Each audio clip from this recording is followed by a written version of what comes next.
Hello, everyone, and welcome to the 1871 podcast for another episode, the second in as many days. And before I introduce my guest for this episode, just a reminder that tickets are now on sale for our three live events at the Purple Turtle in Reading in November. That's with Reading legends Nikki Shorey, Adam Lafondra, and Jem Karachan. First up is Nikki Shorey on Sunday, November the 10th. Followed by Adam Lafondra on Sunday, November the 17th, and then Jem Karachan on Sunday, November the 24th. So there'll be a Q&A with the ex-player, followed by questions from the audience, and there will be a possibility to meet each of those three former Reading players. So really looking forward to that. We did three events with ex-Reading players at Blue Collar Corner in January. They were really well received. Really enjoyed those and looking forward to these events in November. So all of the three events start at 1 p.m. Tickets are £12.50. And if you'd like to book tickets, you can send a WhatsApp message to the following number: 07842 627 548. That's 07842 627 548.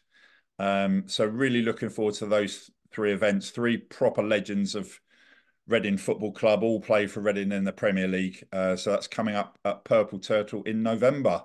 But now it's time to introduce my special guest for this episode, Callum Langley, who is the Academy Player Care Manager at Reading's League One rivals, Cambridge United. So welcome to the show, Callum.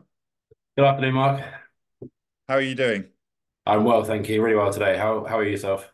Yeah, good, thank you. Just not quite sure what's going on at Reading, but really pleased to have you on the show. Thanks for joining us. And the reason for inviting Callum on as a guest is that we're always interested in chatting to people who are involved in other clubs, so they can perhaps provide some insight that we and the as Reading fans can relate to. So on our last episode yesterday, we had the co-owner of Bristol Rovers. So that was really interesting talking to him about the process of buying a club, what's important as an owner and all that sort of thing. So really enjoyed that one.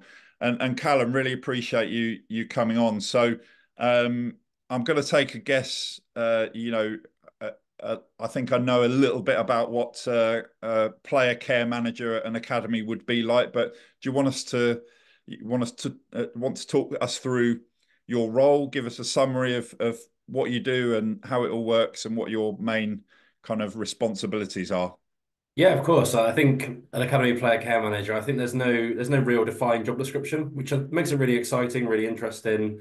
Absolutely love the role. Like you can walk into the building on any given morning, and anything you have planned can go straight out the window straight away. But it's brilliant. It's just the essence of the role is looking after and preparing young boys, young men for later life, really, whether that be in football or aside from football. So for me, I would say, and a lot of academy player care managers, I think across the country, we pretty much do everything that is not actually coaching the players on the football pitch. And sometimes even you'll be feeding the balls in on the coaching session and joining in there as well to build relationships and get bonds with the boys and the staff. So really you are across every single aspect of the academy. So it's a really exciting role to sort of undertake and be part of, and to see sort of the young boys grow into young men and see where they go sort of in later life with us and after they leave us sometimes. It's such a filling role. It's so enjoyable. I really, really absolutely love it. But every day is different, totally different.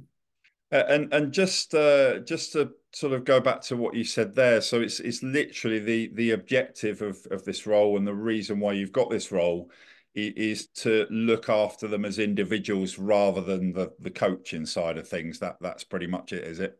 Yeah, absolutely. So every academy in the 92 clubs will have at least one player care. So the top clubs have a few of me, but I know I speak for a lot of clubs, sort of probably similar to sort of Reading's and Cambridge's stature, where I say that we are sometimes a one-man band. So we are responsible solely for the under nines, the under 21s, their welfare, their well-being, their personal development, their holistic development. And then as well, if they are released or move on or are sold to another club, we still continue to be responsible for them then to sort of try and track their journey and hope that we sort of try and get them to where they want to be. Well, that's good to hear. And what's the age range then for you, and like your role at other clubs would what is a typical age range? So we work with so our under nines is when we first sign players, and then we work towards our under 21s as well. So we don't have an under 21 squad as such. We have under 21s players who it can be quite tough to track them because sometimes they're in the building, sometimes they got on loan, sometimes they're training with the first team. So their program is very, very varied.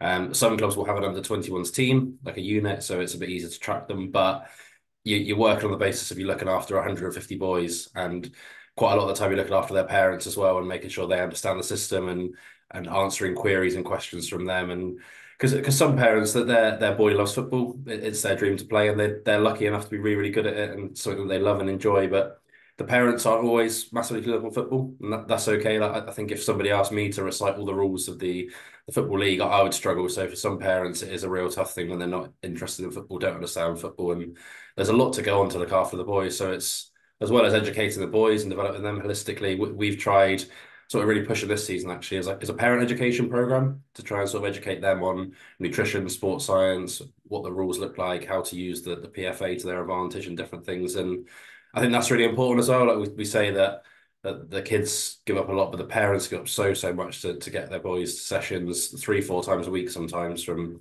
an hour away, and it's a massive commitment. So try to give back to them is really important. So it's not just the players we look after; it's the parents as well. And how much of your role is about the individual's well-being, mental health, building confidence, that sort of thing? Yeah, 100%, absolutely loads of it. So when I speak about the under 18s, the under 21s, they're in full time with us. So effectively 6 days a week. So I spend all day, every day with them really. I see them more than I see my partner and my family. So it really is about getting a real strong bond and a real strong relationship and trying to educate coaches and other staff to get a relationship as well. I think throughout their life, a lot of their friends and their family on a Monday, if they see them or a Tuesday, they say, "Oh, how did you get on at the weekend? What was the score? Did you score? Did you play well?" And it's probably aside from that and trying as a club to connect with people as individuals and human beings. Like, what are you doing your Sunday? How's your family? Have you been anywhere this weekend? And that extends as well, especially to boys that are injured. You see a lot of their mates and the coaches and their family even sort of saying, "How's your knee? How's your knee?" every single day. And when you're 6, 7, 8, 9 months in an injury, it doesn't change day to day. And then it's boys being sort of known as a knee, and that can have a real complex sort of effect on their identity. So it's again, making sure that other staff, other players are educated in terms of trying to speak to them as human beings and connecting with the individual. So it's very much a focus on being a mentor as well, I guess. Yes, so yeah, so with boys as well, they come in and they obviously when they get to 16, 17, 18, they want to pursue a career in football. They're an elite academy, they're one of the top percent in the 1% of the country, and they want to be a footballer, but it's mentoring them to make sure they still continue to understand the numbers, and it's going to be really tough for them to have a long-term career in football, but especially at a League One club like Cambridge and Reading, you will need to work again when you're 34, 35, if you're lucky enough to have a career in the game. So it's making sure we lay those foundations now. And it's not just educating them and giving them talks and workshops on the finance sector and other sector and things they are interested in. It's making sure that they know that the discipline, the timekeeping, the hard work, everything they do day to day, they can transfer that to a business. And they are a real asset. So even if they are released at 18 at the end of that year, or 16, 17, 21, or they have a career in football, they have built some strong fundamental skills that they can transfer into a number of different sectors and be real desirable members of society. And I'd like to kind of relate this to what's going on at Reading, and perhaps you can give a bit of an insight, obviously without knowing specific details of the setup at Reading, but I imagine a lot of similarities at Cambridge United. So you probably have heard a lot about the situation with the ownership at Reading. Yeah. That over the last year that has had an impact, a knock-on effect on the academy. There was coaches released, and then of course you have that whole scenario where you talked about, you know, players, a small percentage of players going on to do well, and we always bang on about Michael Elise. now playing for Bayern Munich, scoring in the Champions League, all that sort of thing. So it can happen, and Reading have got a good track record, but also you've got the other side of it. Um, when things are happening, with the first team. So, for example, you're struggling at the moment. It's early season, of course. Do you try to keep it all separate from what's happening elsewhere in the club? Um, in terms of looking after the players' well-being, or how do you manage that and get the balance right with those type of things that can have an impact on young people? Yeah, I think obviously everybody knows how the first team's doing at all times. Like if you got a big losing run, if you're winning, the office mood and the mood around the place is different, 100%. But I think the first team we're really lucky that like, the youth team. I'll talk about the under 18s and 21s especially because they're probably closest to the first team and spend the time. We're really lucky as a club that at our training ground we share the same building as the first team. The boys see the first team players all the time. They'll walk past the first team manager, the staff, that they all know each other sort of first name terms. It's really, really close and tight knit. So obviously the mood's affected, but I would say that when the boys and when the first team are in, that they're there to also not come in and have a really bad day and really tough day, and they don't always wear a really sad face. That they're there to sort of work really hard when they're training, but they're also a group of really tight and close friends. So you can see that they're bonded and they have a really good time together. And I think that's really important to share that with the boys. Or if the youth team or the under 21s have lost in a lone game or an important game at the weekend, it's not to come in on the Monday with a really, really sad face, bring the mood down and be a really tough place. That you're still there as friends, you're still there to pick each other up, and those boys have the best job in the world. Like it is a job, but it is the best job in the world. And we're lucky enough as well that the under 18s they've got Liam O'Neill as their coach, who's been around the football league and played for Cambridge for many years, and he says to them every day that's the best job in the world that he'll ever do, and like coaching is the second best job in the world for him, and it's about enjoying it. In my job, I enjoy what I do. Some days are really hard, as the footballers and the boys will have. It'll be really tough days, but also it's so fulfilling. You have a really nice atmosphere. You make really good relationships and really good bonds with each other. I think that's really important. And we always teach the boys from a very, very young age, under nines and upwards, to never get too high and never get too low. You might be on the best run of your career, and you might get injured the next day, and you might be the lowest point in your career, or conversely, you might got a losing run and then win loads of games. You might go somewhere else. And football is a world where you never know what is around the corner. You never know when you're walking into the building on that day, whether as a first year scholar, as an under 18, you'll go to train with the first team and you're buzzing and you're really excited. But you've got to work and you've got to have your professional face on and you've got to go up there and do really well. So we spend a lot of time with the boys just sort of teach them to stay grounded. They're 100% not footballers. Any of the youth team players at 21, they're not footballers. They're apprenticeship, they're apprentices, they're working, and they're boys, their family, their brothers, their sons. We try to teach them to stay grounded and just take every day as it comes and just try to really relish the opportunity that they've got and they've crafted up for themselves. And how much of your role is about preparing them for the potential next steps? So, if they're playing in, for example, the under 18s or the younger groups, how much of your role is to do with preparing them for what might be to come, and then obviously that final next step of getting into the first team squad, etc. How does that fit into your role? Yeah, it's massive. I think sometimes the problem with football is you can sometimes not take stock of where you are. You're always looking for the A next opportunity good or B in my role as well. If you know that a player is struggling and might be released at the end of the season, you're always trying to sort of make sure that the coaches are aligned, staff are aligned, and the messages are consistent so we aim that if a boy is released, for example, that when they walk into that meeting, they almost know what the outcome will be. We don't want to have the surprises, so we've teed them up. We want to make sure that going back, that release process has been a year, 6 months, 12, 18 months in planning to make sure they know where they're going next. They know that they've got other skills and they've got other opportunities to go ahead to. So with the under everyone in every age group has life skills workshops throughout the season on things like identity, transferable skills. As you go up, sort of finance, education, different things, being confident, sports psychology they have. So they again have like a real big back catalogue of skills that they know they have. We also for the under 18s and 21s bring in guest speakers in certain fields. And one thing we always say and we encourage them to do is take people's numbers, take their contact details, because you never know when you might need them. They are quite lucky in football that they have exposure to a lot of very influential people and sort of people who can help them and want to help them as well. So that's really important. So in terms of release, we're prepared way in advance. And in terms of going up to the first team, I think it's just making sure every day you're ready. Like you might come in and you might just train with the youth team, but you must train every day as if it's your A, last training session, or B, you're training with the first team. Because if you're not doing that every day, you're not doing it right in the first place. So whether you're training with the first team or you go and train down in the under 16s or you play in an under 17s game, you need to be ready and you need to be on your A game that day. I think sometimes that's tough in football. Like you're judged every single day as a footballer, as a player. So I think you have to be ready every single day.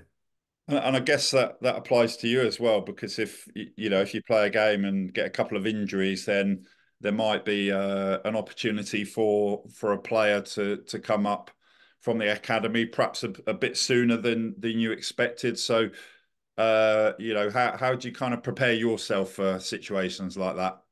Yeah, 100%. I think like sort of this has been really brought into focus this season. We've had so many injuries in our first team and our youth team. So we probably as a football club this season in the under 18s youth team have an average age of about 15. So the boys, fair play to them. Like it's we want to expose them, we want to stretch them, we want to challenge them, we want to build their resilience. So our hands being forced a little bit this year, but it's brilliant to see. And again, it's just making sure the boys come up again.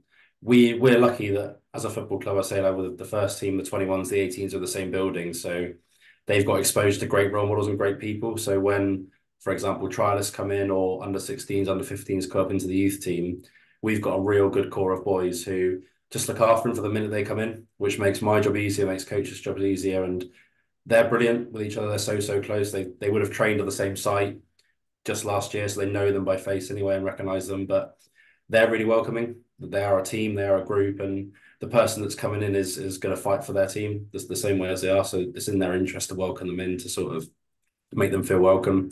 Of course, we have procedures and we have policies in place to ensure that it all goes smoothly. But the boys take so much of that off of me and off the rest of the club. We're so lucky to have like great boys around us. And how much of what you do is about a focus on the individual characteristics, the personalities, because you'll get a range of different mindsets. So you've got some people who, you know, they've got a really good work ethic. Some people are, you know, certainly will come across as being outwardly very confident and determined to make it. And then some people are, you know, whether it's boys or girls, they might not be as confident. So how do you you know how do you find that balance with focusing on the individual needs of each of the different players? I think that's a really good question. I think it's as individual needs, of course, everybody is different. And I think sort of at the start of the season and throughout points of the season to sort of to sort of cater to individual needs sometimes we do group workshops in terms of we try and educate the boys that are the loudest and they always need to speak and they always need to sort of cajole somebody forwards and they need somebody to talk to them. We try and sort of flip the narrative. So those boys, they're not allowed to speak throughout a session. They've got to go really out of their comfort zone. And then when they are then asking somebody who's very quiet, sort of introverted to speak, to talk, to shout, to be fired up, they understand how they feel because it's the complete opposite. So I think it's really important to educate the whole group. So again, they become a lot tighter, a lot closer, and they understand a lot of other people's points of views. But again, for me as well, it's about just understanding what people need. It's just speaking to them, their family, their background, just getting to know the person behind the player. Because for me, I don't know. I don't mind if they win on a Saturday, lose on a Saturday, play well, not play well. It's about how their weekend was, how they are as a person, how they're developing holistically. And some boys you need to challenge, you need to stretch. It's not about my job is not making sure everything is easy for them and fluffy and rosy. It is making sure that we as a football club stretch them if that's what they need. So they're ready to go out into to the men's world, to the football. And when we stretch them, we challenge them, we build their resilience, whatever that might look like for each individual player. But it's also making sure that we as a football club support them and explain to them and get them to understand why we're doing certain things because they grow up so fast in football environments. Some of them move away from home at 15, at other clubs even younger, and they grow up really fast. They're really mature. They spend a lot of time around adults, so it's treating them that way as well, but to ensure that they learn and they develop. Yeah, and you referred to it earlier actually about, trying to instill an attitude of keeping a level head. Like if you're doing well, don't get carried away. If it's not going well, work at it. Yeah, how much do you have to sort of focus on if someone's lacking a bit of confidence to bring them up, and maybe somebody is coming across as a bit, the other way, a bit overconfident, like they think that they're on that path. How important is it not to kind of pull them back a step, but just to say, look, you you've got, it's really good that you're confident, and yes, you've got a chance, but you've got to work hard. How much of a challenge is it sometimes to get that part of it right, to make them focus on, talent is just one part of it, but you've got to work hard. You've got to have the right attitude. You've got to be a team player. So how do you manage all of that process with lots of different types of individuals? Yeah, again, like a quite a tough process sometimes, especially I find it probably more difficult to sort of educate and speak to the ones that are confident because it is that like, you want them to be confident, you want them to be happy, you want them to play with a swagger and be playing really well. So sometimes it can be tough, but it's almost understanding the why. So just speak to them, just say, right, you're confident at the minute, you're playing really well, brilliant, but like why are you confident? How did you get there? What are the fundamentals behind it? So did you do extra work in the gym? Were you doing more running? Was it the sports science was pushing you? What got you to this stage? And then try and tease an answer out of them and hopefully speak, and they might say everything. And then it's just sort of make sure that well, you just keep doing it. So every day you sort of see them, or every couple of days, are you doing this? Are you doing that? And if they say, well, sometimes if they hesitate, you know that they're not doing it. Again, it's about knowing the person and what they're looking like, but then just making sure that you educate them, be like, well, this is how you got there, this is what's going on, and this is how you need to keep going. Like you never know when the first team gaffer might come over and watch a session. And if you're confident and arrogant and you've not been working, that could be a chance blown. You might go into the session and you're too confident. You've not done your prehab properly. You've sacked off your warm up, and then you've not sort of gone and shown yourself the best state that you could be. So it is really important. But again, it's not about hammering them and beating them down while they're up there. Like they're brilliant, they're up there. But you speak about hard work and talent. And we always say to the boys that hard talent got you into the building, but hard work will get you out the other side and get you through to your next contract, your first contract. So we always emphasize that hard work is incredibly important. And then for the boys who are a bit lower in confidence, again, it's just about teasing out the why. So when I first come in, I was the first person in the role. So it was tough to sort of define what I do. And a lot of the boys are like, well, how can you help me? What do you do to help me? So it's a baptism of fire. It's tough to come in there, but I tried to sort of break down the taboo and the wellness and the psychology side of things that a lot of football had 5 years ago. And we'll just tend to now, I'll get one of the boys and we just go for a walk and talk around the training ground. So I think having that good sort of facility and then the place where you can sort of call home, be a comfortable space, and then go for a walk. And then now everybody knows that it's not, oh, you're going for a walk with Callum, like, what's wrong with you? It's, oh, you're just going for a walk. And boys sometimes pull me and go for a walk and just try and speak about things that either they're struggling with, they're doing really well, anything it can be. They might need something practical, tangible. They might just want to go for a chat. And that's become, it's not stigmatized at all now. Like a lot of the coaching staff will go for a walk and talk to players to talk about maybe their loan, other things, anything. So a lot of the staff do it now. So it's really good to have that base, have that really nice area, and like it's their comfort and safe space. It's not about taking them in a room and talk to them across a table because that's not nice. It's very sort of intimidating. But walking side by side and just having a chat and grabbing like a coffee with each other, I think it's really, really important. So we're lucky to have the space and the ability to do that. And that's something that's really helped. And how kind of prepared are you, and the rest of the team in terms of other clubs being interested in your players? Obviously, once they start getting to a certain level, like you say, 16, 17, other clubs become interested. And we've certainly had that at Reading, where there was, I think there's one example of a player that was at Reading for 8 years, 10 years, something like that, and then went to Southampton. Really disappointing for the Reading fans to hear about that. How prepared are you for that happening, and how often does that happen? Yeah, I think we are really prepared for it. We're aware that we have boys in our system that can get and play higher. We're aware that we'll have interest if boys are playing well, and it's probably for us. It probably is. I'd say at a younger age than 16, 17. It tends to be the 12, 13, 14, 15 age group. And we're really happy for the boys. I know some fans might sort of be upset to see a real young talent go, but sometimes for the boy and for the family, if they can play at a higher level of the ladder, we want them to go. We want them to express themselves and reach their highest potential. I think if we held on to boys and we didn't want them going and we sort of curtailed them somewhat, I think that's just completely the wrong thing to do. So I think as a club, we are well aware that boys want to play higher and we want them to play higher. Of course, it's sad to see them go. Like you get a relationship and you work with the boy day in day out, and the coaching staff and everything that works with them. It is really hard, but you can see when a club comes in for somebody and they have interest that they're really happy and they want to play at that level. And it's just about supporting the family, supporting the boy. If they ask our advice, we just give open, honest advice. I think everything you do with young men, with families, I think if you're honest, trust is such a big thing for them to have. So I think it's just preparing the lad for what might happen. They probably will move away from home if they go into a bigger club, being digs.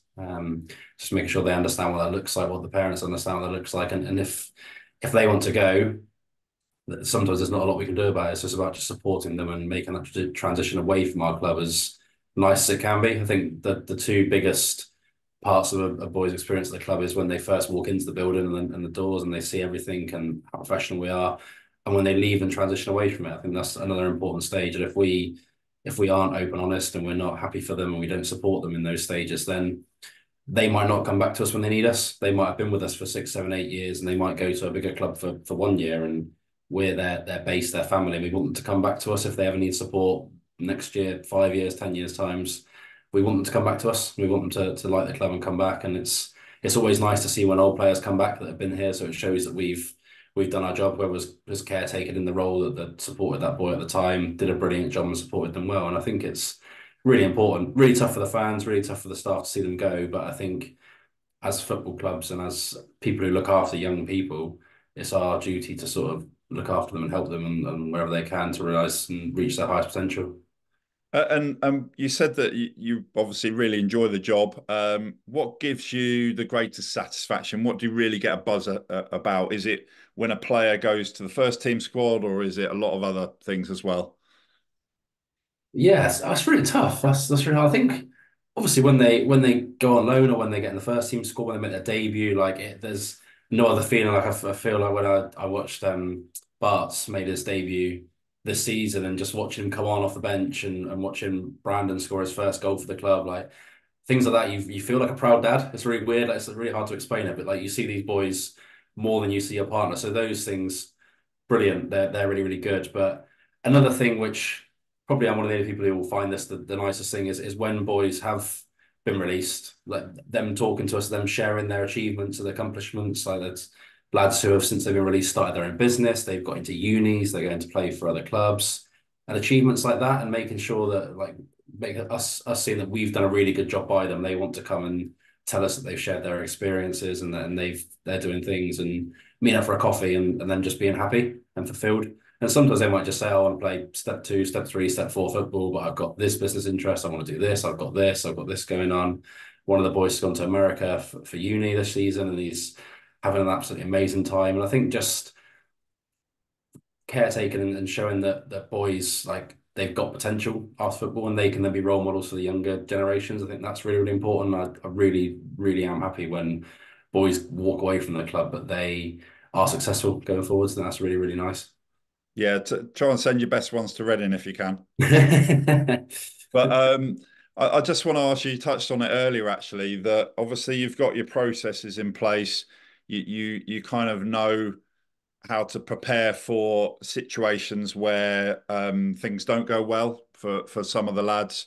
You know, it might be an injury, could be a serious injury, players getting told basically, you know, we're releasing you. Even though you've got those processes, even though you kind of prepared like to deliver that news, or you know that players are going to get injured and that sort of thing. How difficult is that sometimes for that individual, and and how can you help in a situation like that? Perhaps if there is a serious injury. Yeah, it's horrible. It is the worst news probably you can break to a young lad that they're not going to play football for a season. It's really hard and probably even more compounded when boys have a serious injury after serious injury after serious injury and not play for a long time. It really is it's difficult. And you never know how they're going to react. Like normally the reaction is just quiet and silence.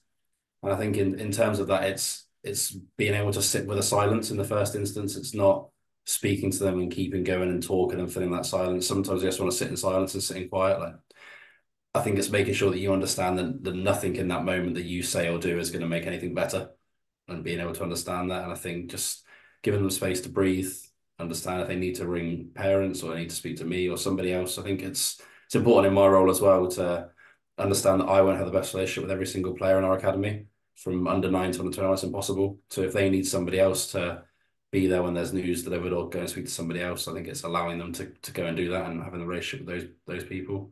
And then it's just making sure you constantly keep checking in with them if they have a few days off because they can't go to the training ground because the injury is too serious for them to walk or it's not going to help them. It's just making sure you keep in that constant dialogue and constant contact. And again, for injuries, not just asking them every single day, how's your foot, how's your knee, how's your ankle?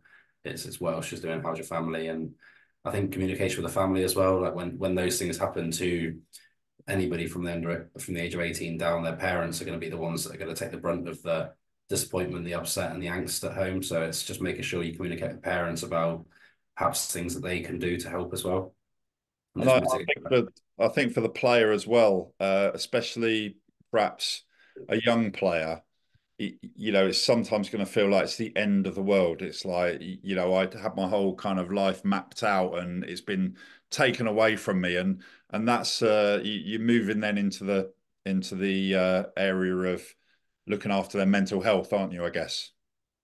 Yeah, 100%. And again, it's a lot of work behind that as well. Just making sure you've got a relationship with them before this happens, making sure you can talk to them, you can have open, honest conversations. And I think making sure that we always get the PFA to come in and speak at the start of every season to the under 18s to 21s. And they're really lucky, the boys at the PFA, they have 24/7 wellbeing counselling support. They can connect. So they're an absolutely brilliant organisation. For anybody who's ever been a pro footballer, they're amazing. And it's knowing sometimes my limits and my boundaries. It's not trying to. Sometimes I am a signpost, and that's okay. And it's making sure that you just signpost them to the correct facility and making sure that they've got a face in the PFA that they can put to a name. So not just ringing somebody and getting the end of a counsellor. They're knowing, oh, this person from the PFA came and spoke to me. The football club recommends them, Callum recommends them, and I know them, and I can go and speak and talk through them. And it's understanding sometimes that that'll be a lot better than speaking to me. It might be better speaking to somebody they're not so close to, or somebody away from the football club to speak about their fears and worries, and that's important as well. And just knowing that that service is out there. And I think as a football club, Cambridge United, like we're really really good. We're trying to be a mentally healthy football club, and we offer counselling to season ticket holders. We offer a lot of staff wellbeing support, and I think that's really good. And like the boys knowing that we are really supportive and inclusive of mental health, I think it's really important as well. But it's also knowing that if they want to go outside the football club, they can. They've got that ability. And Callum, I've got one final question for you, and you might have to think about this one. So obviously you've talked about your role, your objectives, what you're pleased about, how you handle difficult situations. But my question is, if I were to ask the manager what your main objectives are, what do you think the manager would say? That my main objectives are. Yeah. Oh, I do think to be fair, we're really lucky. Like Gary Monk, like he is a man manager and he loves relationships. He's great with people. He's always around. He's always asking people, talking to them. So he would just say to create well-rounded young men and just help them fulfill their potential, whether that be here at Cambridge United, whether that be in a different sector away from football, or be that in football, just to create, maintain, and ensure that everyone around the training ground is happy, content, and fulfilled, but also to create and develop them holistically. All right. Well, I'm going to finish off. Obviously, thanks ever so much for joining us. Really, really appreciate your time. Thanks for coming on.